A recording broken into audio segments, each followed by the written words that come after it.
AMS, trayendo de todo a tu casa. Yes.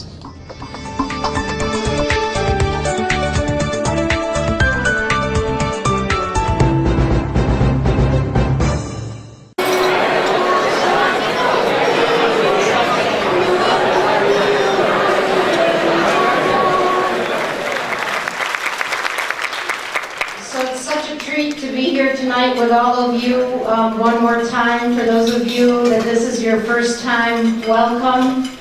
And on behalf of our members, I really want to thank all of you for contributing. This is our largest fundraiser of the year, and it makes our work possible.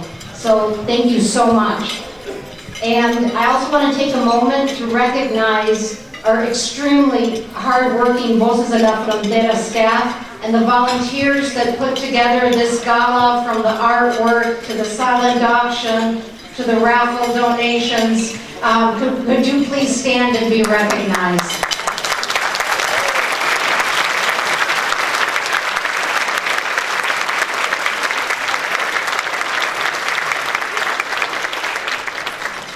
I also wanted to take a moment to recognize the elected officials in attendance. So what I wanted to do is that people could hold their applause at the end, and then we can give them a final round of applause. Alderman Jose Perez, I don't know if you can stand too. Okay. County Supervisor Marina Dimitrovich. County Supervisor Peggy Romo West. County Supervisor Supreme Moore Omokunde. MPS School Board Member Tatiana Joseph. And MPS School Board Member Larry Miller, State Assemblyman Evan Boyke, Milwaukee County Circuit Judge Pedro Colon, Wisconsin Supreme Court candidate and Milwaukee County Circuit Court Judge Joe Donald, Circuit Court candidate Jane Keys, Circuit Court candidate Gwen Connolly. Of course, we have also State Assembly person Joe Costa Samaripan, from the State Assembly Mandela Barnes, and from the State Senate Chris Larson, who's also running candidate for County Executive Office.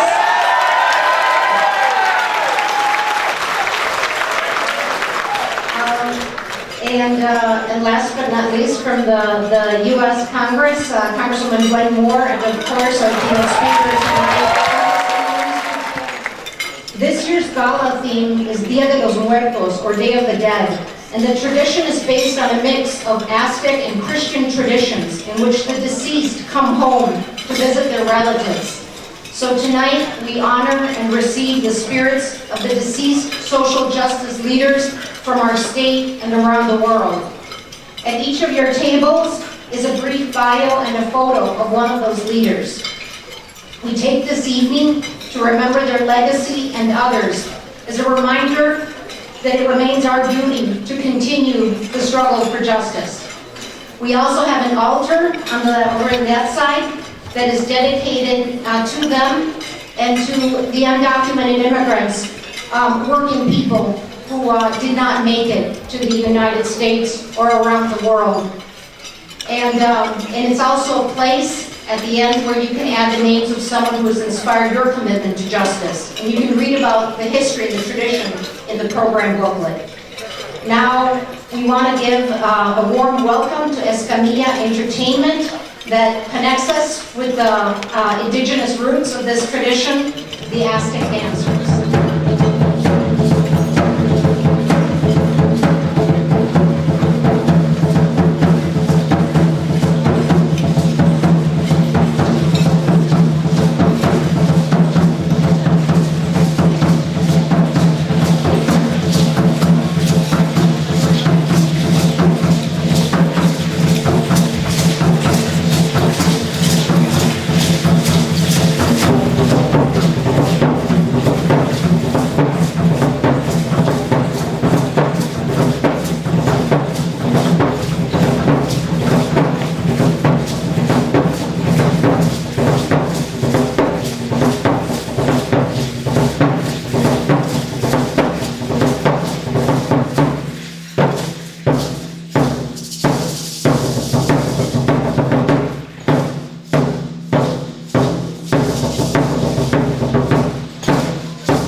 Wow.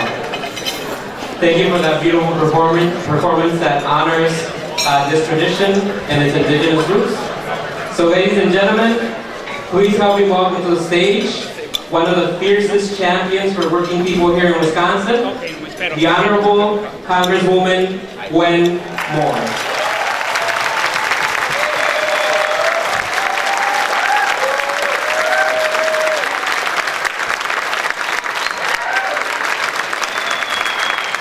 Good evening. Voces de las Fronteras, Día de Muertos. A day to honor the dead and to work like hell for the living. I tell you, Voces is celebrating so many accomplishments. This grassroots organization, it works really, really hard. So we're really happy. I'm really happy to join all of you in supporting the work that they do.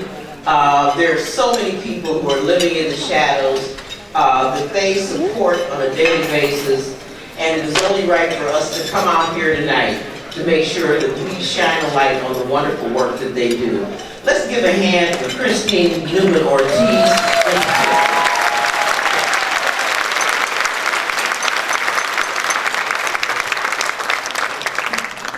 You all are in for a real treat tonight. You all may know my colleague from the suburb of Milwaukee, right down the road in Chicago, as a very fierce advocate for immigration. You know, when I first got to Congress and the Democrats took over the majority, I really saw this young man do his thing. Luis was literally a crusader for a comprehensive immigration reform package. Many of you may not realize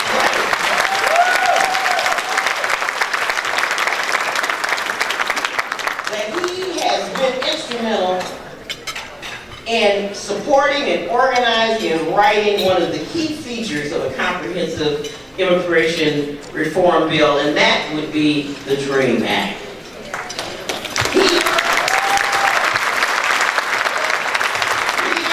A long time ago, one of the earliest versions of the DREAM Act, and he was very instrumental in getting a version of the DREAM Act that was sponsored then by then Congressman Berman in December of 2010. And it made it through the House, and it was failed to be taken up in the Senate, and it was a severe disappointment. But do you think that that stopped Luis Gutiérrez? No, he kept right on fighting. And that DREAM Act became a framework for the DREAM Act that was signed by executive action by the president. And in 2012, the president announced DACA, the Deferred Action for Childhood Arrival.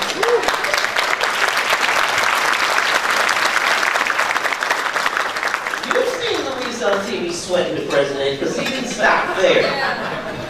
And even though 1 million requests were approved for DACA under this provision, Luis kept persisting, saying that it wasn't enough, and the president extended DACA and implemented the Deferred Action for Parents under executive order. And boy, I'm telling you, it has made a whole lot of people mad. Let me tell you, in the face of this adversity, my friend Luis is a testament to the real reality that dreams can and do come true. And he certainly has his finger on the pulse of the future. Now I have to tell you a little story. At one point, Luis was growing weary of traveling back and forth to D.C. and he started looking at the mayoralty in Chicago. And having been an alderman in Chicago and being the dean of the Illinois delegation, Luis had a pretty good reputation. And he was thinking about going back home to Chicago. And I told him, I said, look, Luis, you ain't going nowhere. You're not leaving me with this big old problem of immigration. You're going to keep your butt right here until we get this done. Yeah. That's right.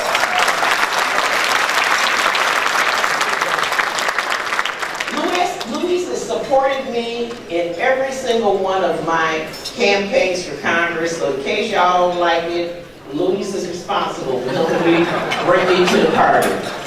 And I'm sure he's got a couple of stories to tell you about that.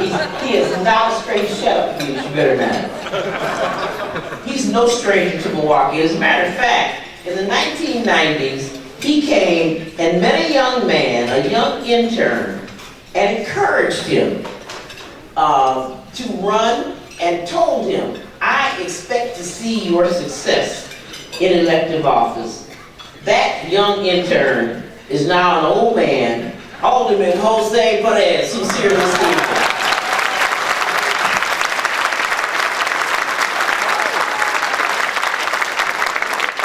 Damas y caballeros, es un placer presentarles a mi buen amigo y colega Representative, you be proud of me, Luis Gutiérrez.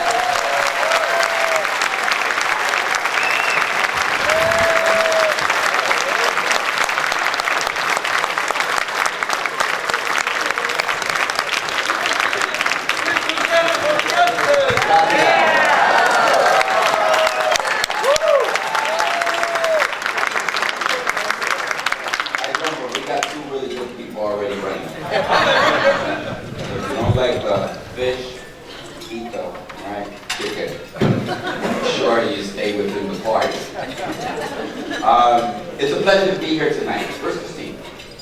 There you go. Hard-working woman. Let's give her another round of applause.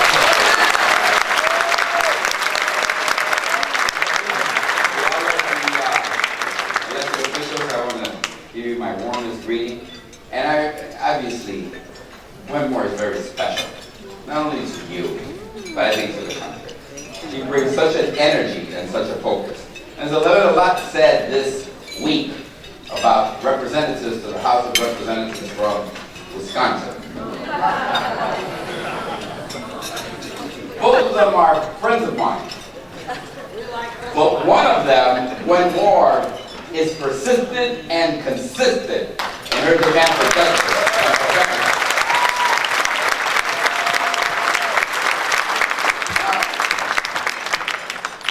¿El español de Wentmore?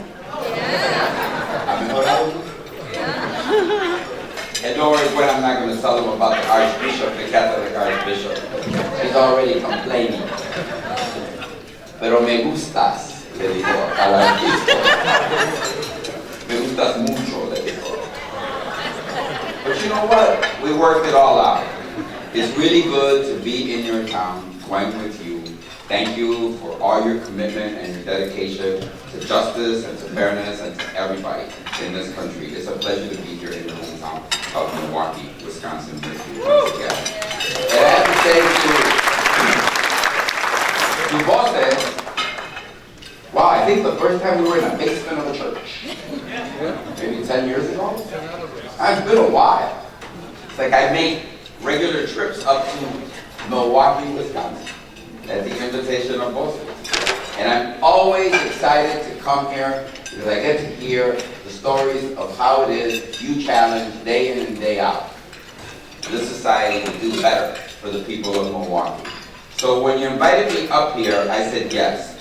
I said yes because I have to be responding to the good work and the commitment that you've made to the city of Milwaukee, to the state of Wisconsin, and to our nation.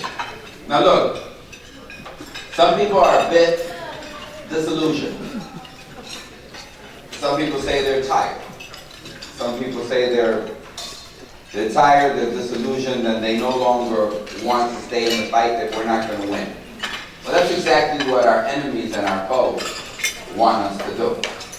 They want us to be tired, they want us to get disillusioned, they want us to lose our fire that we have in our bellies for freedom and for justice, and particularly for the undocumented community, particularly for the immigrant community, that we are still striving to bring into parity with all other workers.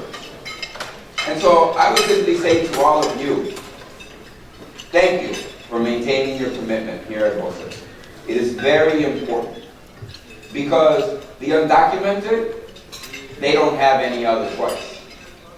And if we don't stand up, and we don't speak up, and we don't fight for them, then I think we will have missed a very valuable moment in our lives. Now, what do I think is going to happen? I'll tell you what's going to happen. I went to 5 high schools in the last month in my district.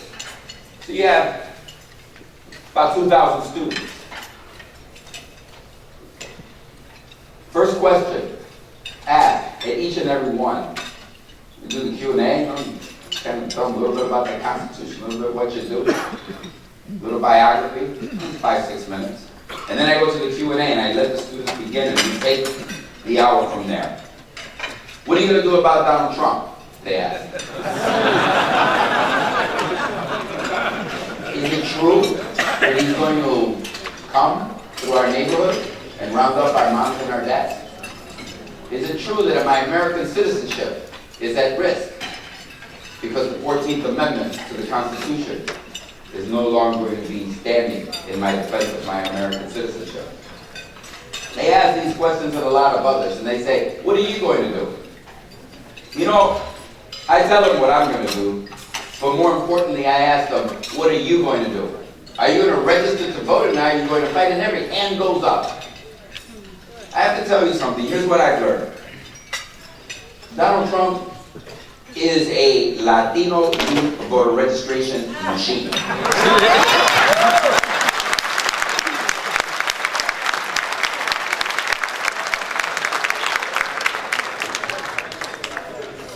When I look at those 2,000 students, maybe he doesn't know, but I know. 93% of all Latinos in the United States of America that are 18 or younger are American citizens. 93%. So that means in those classrooms that I was in, those 17 and 18-year-olds are going to be committed and dedicated to doing one thing. They're going to stand up for people in their neighborhood. They're going to stand up for their moms and their dads. They're going to stand up for themselves. Because Latinos understand one thing. When Donald Trump said that Mexicans are murderers, rapists, and drug dealers, we know that he's talking about Puerto Ricans. We know he's talking about Colombians. We know that he's talking about Guatemalans. We know that he's talking about everybody of Hispanic descent. We know that clearly. That is their code word of simply saying Mexicans and you think. And here's going to be our response. Our response is going to be as a community of Latinos, de hispanoparlante aquí en este país. And we're going to respond together. My mom and dad came to this country in 1952. from Puerto Rico. Now, Puerto Rico's been part of the United States of America since 1898.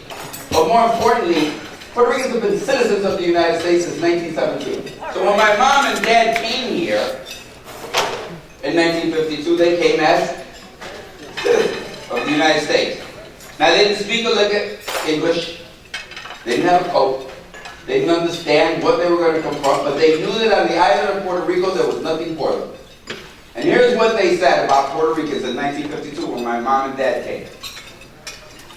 If you picked up a newspaper in New York City, it was almost as though there was a panic throughout the city. Look, when hundreds of thousands of Puerto Ricans like my mom and dad arrived in the United States, there wasn't a welcome mat and a banner that says, what a great idea, happy you all arrived. They were accused of simply coming here to get on welfare.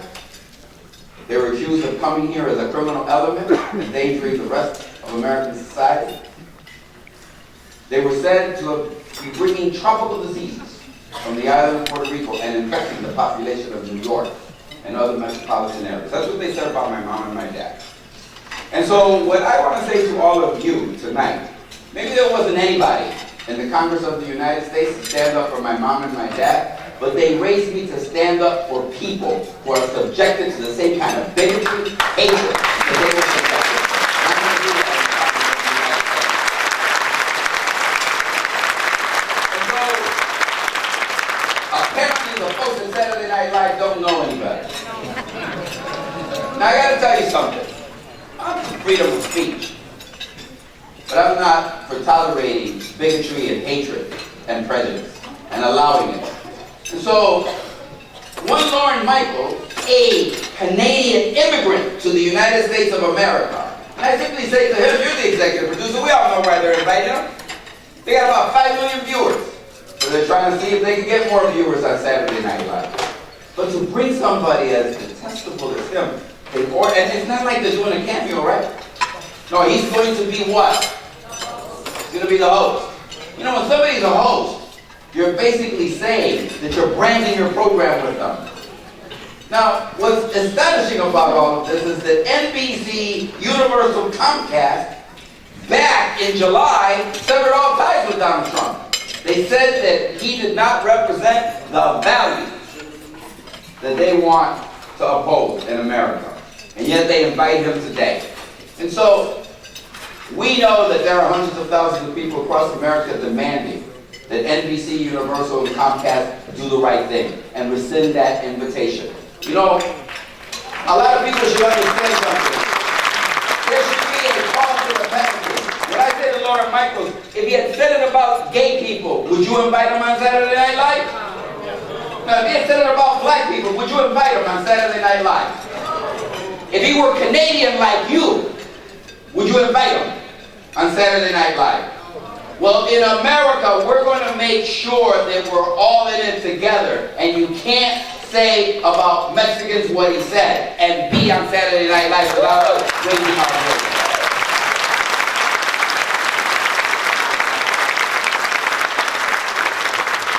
So we're going to continue to fight, and we're going to continue to organize. Here's another element that we're going to get involved in, and I know that I want to work with Voces on this. Look. There are 8.8 million permanent residents of the United States of America who today can become citizens of this country. 8.8 million. 6 million of them are of Mexican descent. 6 million are of Mexican, and they all can get ready today. And so what I'm going to do from here until next November is I'm going to register every Latino that needs to get registered to vote.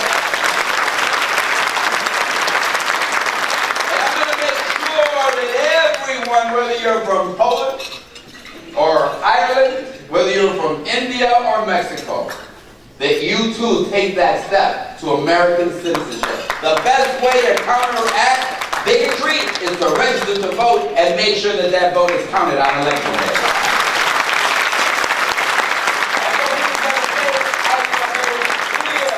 I think a definitive role in getting that done. So, I want to say to everybody here, it's going to be a very, very, very short night next November on Election Day. don't hire the babysitter for late into the night. You're going to be home very, very early. Because you see, the road to the White House is through the barrios of the cities of this country. Y ustedes lo saben. Nosotros no vamos a permitir que este odio, que esta discriminación y que estas palabras se queden sin nuestra respuesta el día de las elecciones.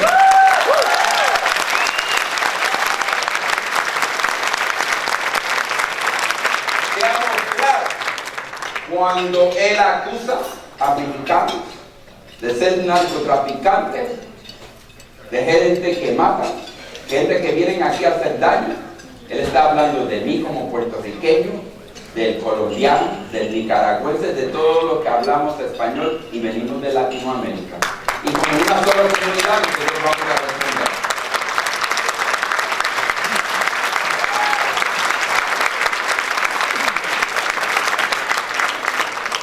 Here's the other thing. There's a new emerging coalition. You see it. Who makes up that coalition? Well, I see it.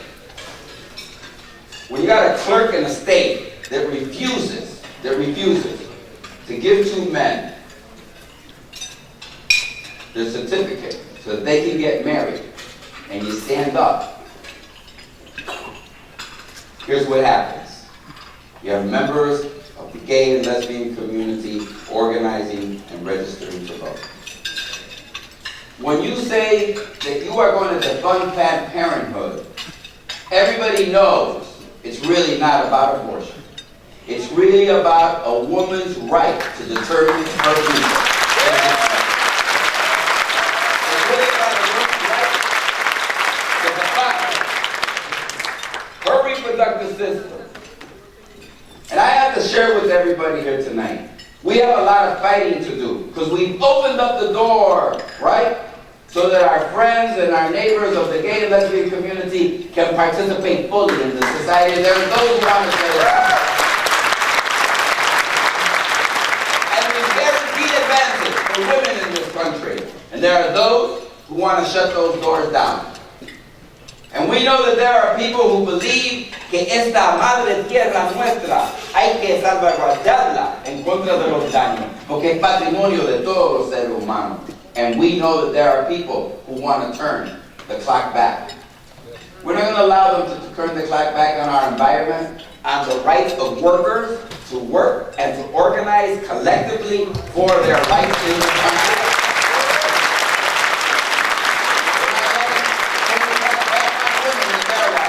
You know, I'm going to go back to my mom. Hundreds of thousands of women in Puerto Rico during the 1950s, it was almost a genocidal thing, were all what? Sterilized. That's the way it was done. That's where women's right, the right to sterilization. You know, I have two beautiful daughters. One's 37, the other's 26. My wife got to go to college, got to earn a degree, and got to fulfill her life fully because she could manage and she could dictate when it was she and I were going to have children. That is something that has been hard fought for in this country. And my daughters, I raised them. I gave them the best sense of, how would I say this? I said, here are values that I want to instill in you, that I want to inculcate in you. Here are ideals that I think you should fight for. And I said to them, be proud, be independent, be confident. And I'm not going to allow the Congress of the United States and some old men to determine the future of my daughter.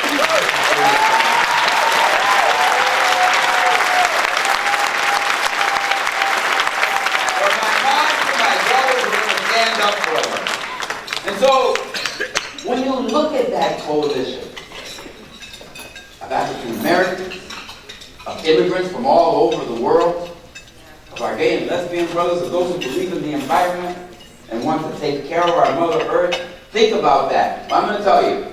Here's my prediction. That coalition is going to vote early next November of 2016. And it's going to vote early, and it's going to determine the future of this nation. The Republican Party has made a decision that it wants to be a party of municipalities, of counties, of states. It doesn't want to be a national party anymore. And it will not be a national party until it stops threatening the rights of women, of gays, of lesbians in this country. Until it stops damaging the rights of our immigrant community and spoiling our earth and doesn't allow men and women. You know, Gwen and I, we earn $174,000 a year as members of Congress. It's a shame that the Congress of the United States continues to keep the minimum wage at $7.40. That's what a member of Congress, you multiply that by hour, by 40 weeks, that's what a member of Congress earns in a month. It is time that in this country, we no longer strive for minimum wage, but a living wage that is at least $15 an hour.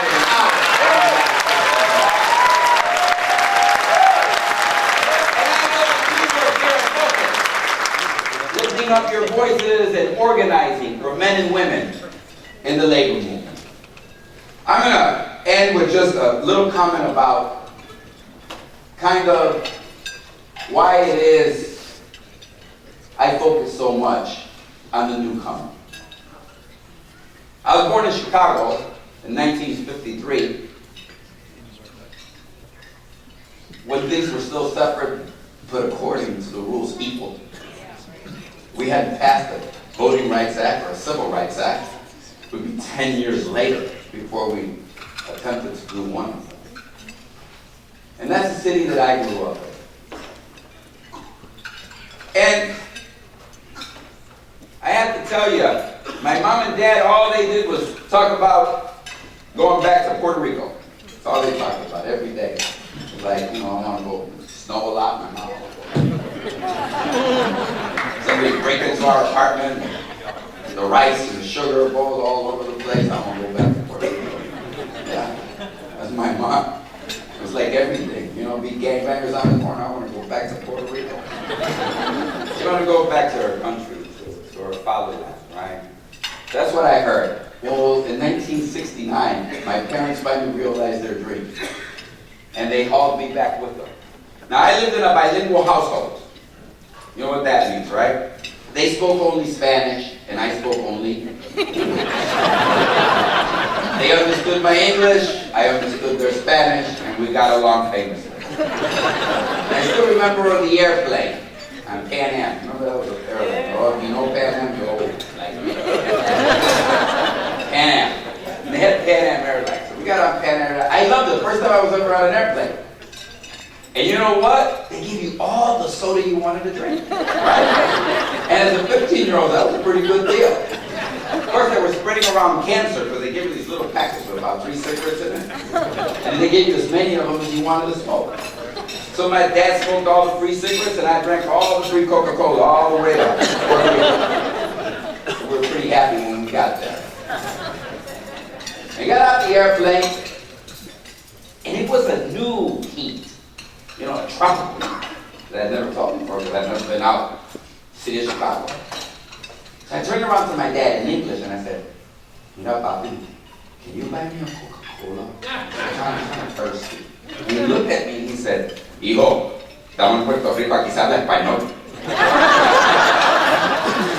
My son, we're in Puerto Rico, you speak Spanish here. And I kind of like, 15 years, you guys are going to tell me, now you're letting me in, I have to learn the language. I don't know. And then, you know, I'm not complaining about my mom and dad. It's just the way they were. You know, they had rules and you did what they, there were no conversations at the dinner table. This wasn't father knows best or leave this to me. You know? I'm kind of like, he's the head of the household and he says, we're going to Puerto Rico, you're going to learn. And I knew I was in for a big awakening. So I went to school, I went and I registered, I was a sophomore in high school. And I went to register, and the teacher takes the card that you fill out in the homeroom. And he says, ¿Y cómo tú te llamas? And just, what is your name? And I thought, is it Gutierrez, Gutierrez, Gutierrez? Because the teachers changed it every year. And I really didn't mind that one. So I said, well, let me give it my best shot here. And I said, Luis Gutiérrez. And of course, the whole classroom laughed. Not in Puerto Rico, where everybody only speaks Spanish, just like my mom and dad, right? I'm like, I'm in the United States of America, according to them, but everybody only speaks Spanish. All right, I'll figure this out. So everybody started laughing. Here's what he said to me. He said, well, let me just tell you something. You can't register for classes in Puerto Rico. I don't know what it's like out there in the United States of America, but in Puerto Rico, you have to know your complete name if you're going to be a sophomore in high school. He said, don't you have a mother? And I thought to myself, I've been grown up, you know? Not like, you know, Dr. Carson, because he was stabbing me. I didn't stab him. Well, this week, Dr. Carson, you know, he's like, he's stabbing and beating people up. He said that I didn't do that. But I grew up in el barrio. He made fun of people's sisters, lots of things, but never someone's mother. I got literally raped. My mother had to do with all of it. Well, you know, in Latin America, everybody's full name, right, is your father's and your mother's maiden name. I didn't know that. My parents never prepared me for anything, right? And there were no bilingual, you know, classroom settings. Okay, it was like, you're in the same classroom with everybody else. So I said to myself, okay, so he sent me home. I went home crying. And I asked my mom, got home crying, and my mom embraced me like mothers know how to do. And she said, ay, mi hijo, vamos a aprender tu nombre. I'm 15 years old, and I'm in for a pretty big, you know, revelation, right? My name. I thought I knew it. Luis Gutiérrez. Okay, and I learned a new way to say my name for the first time. So for 9 years, including kindergarten, none of the teachers ever pronounced it this way. None of them. So my mom was not going to be my next teacher.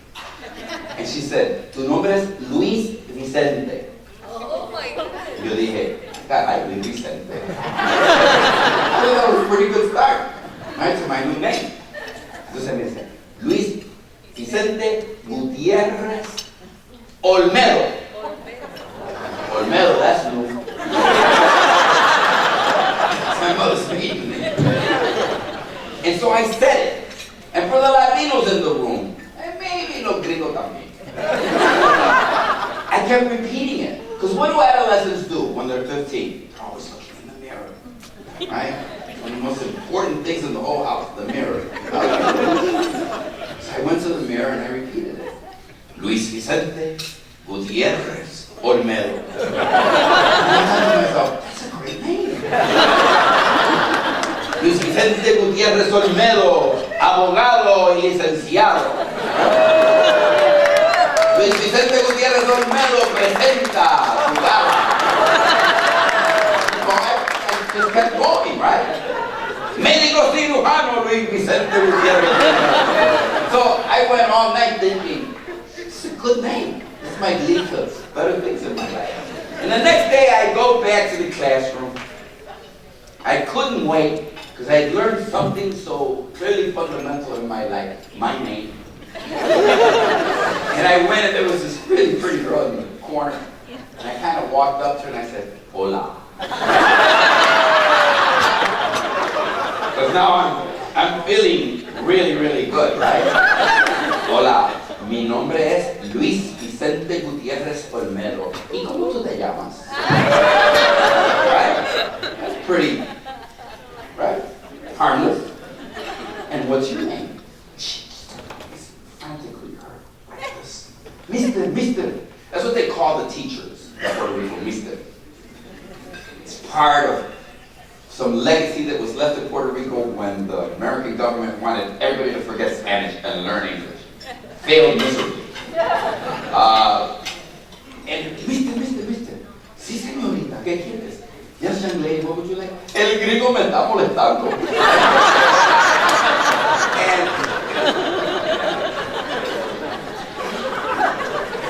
And so you say, Luis, why did you come to Milwaukee to tell us that story? I'm going to tell you why. Everyone else in the classroom laughed too when she said that. I have to tell you, I never felt so insignificant. I never felt so small, so humiliated. Kind of like my humanity was drained in their laughter. I just wanted to disappear. I never felt such a sharp pain of humiliation as I did in that moment. You know, I was a stranger in my own land. My parents had fought for 15 years so we could go back. In Chicago, everywhere I went, I was Puerto Rican. I was too Puerto Rican to be American. And in Puerto Rico, I was now too American to be Puerto Rican. And so, I understand fundamentally what it is to be treated as an outsider, both because I grew up before the Voting Rights and Civil Rights Act. I know what that's like. I know what it's like to go back home, to see people who look like me, and yet they reject me. Every day in America, there are people who come here, and they come here from Ireland, they come here from India, they come here from Jamaica, they come here from Africa, they come here from Mexico, they come from the Philippines, they come from all over the world. And they're just like me when I was 15 years old. Maybe they don't understand the mores and the language and the customs, and they look a little strange. But what they don't need is somebody to scoff at them and laugh at them and ridicule them. What they need is what I got. Because when the laughter stopped, some of my classmates extended a warm, helping hand to me. And that's really what Voces is all about. It's fighting those people who are marginalized, right? Kind of ridiculed and set aside, who haven't really found themselves completely in our new American society. But you're here to make sure that you extend to them the welcome, warm hand that I received when I was in Sansa. It's been an incredible road for me since then. My dad, as I was writing my memoir, I went to go interview him. And he died about a year before it was published. And I included it in the memoir. He said, you know, Luis, you complained so much. You were so angry, week in and week out, month in and month out, because I brought you to Puerto Rico. I still remember. The girls wouldn't talk to you. You didn't understand the language. No one liked you. You almost hated me for bringing you to this place.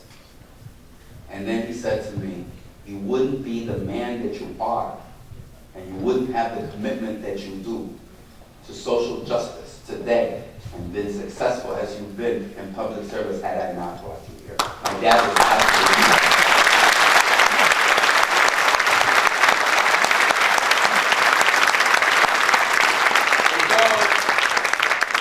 pains me today to see what's going on, but I have this wonderful, wonderful feeling.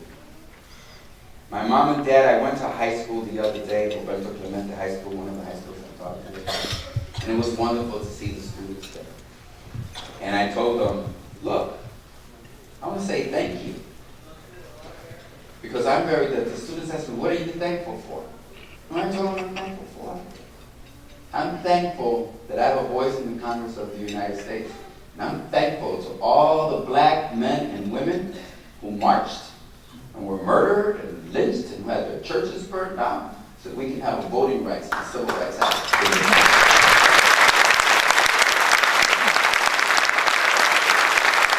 Without that, I wouldn't have the voice that I have today in the Congress of the United States. And I'm going to make sure, as I know that everybody here that works as Voces, right, that everybody that's come before us, that sacrificed so much to make fairness and justice and equality something we can all obtain in this country and around the world, all of those who have contributed and sacrificed so much, we're going to sacrifice it too. We're going to make a commitment too. And because of that, we are also going to win. So yes, the elections are going to be really early next November 2016. I don't know if it's Hillary or Bernie. Whichever one, I'm happy. Thank you very much.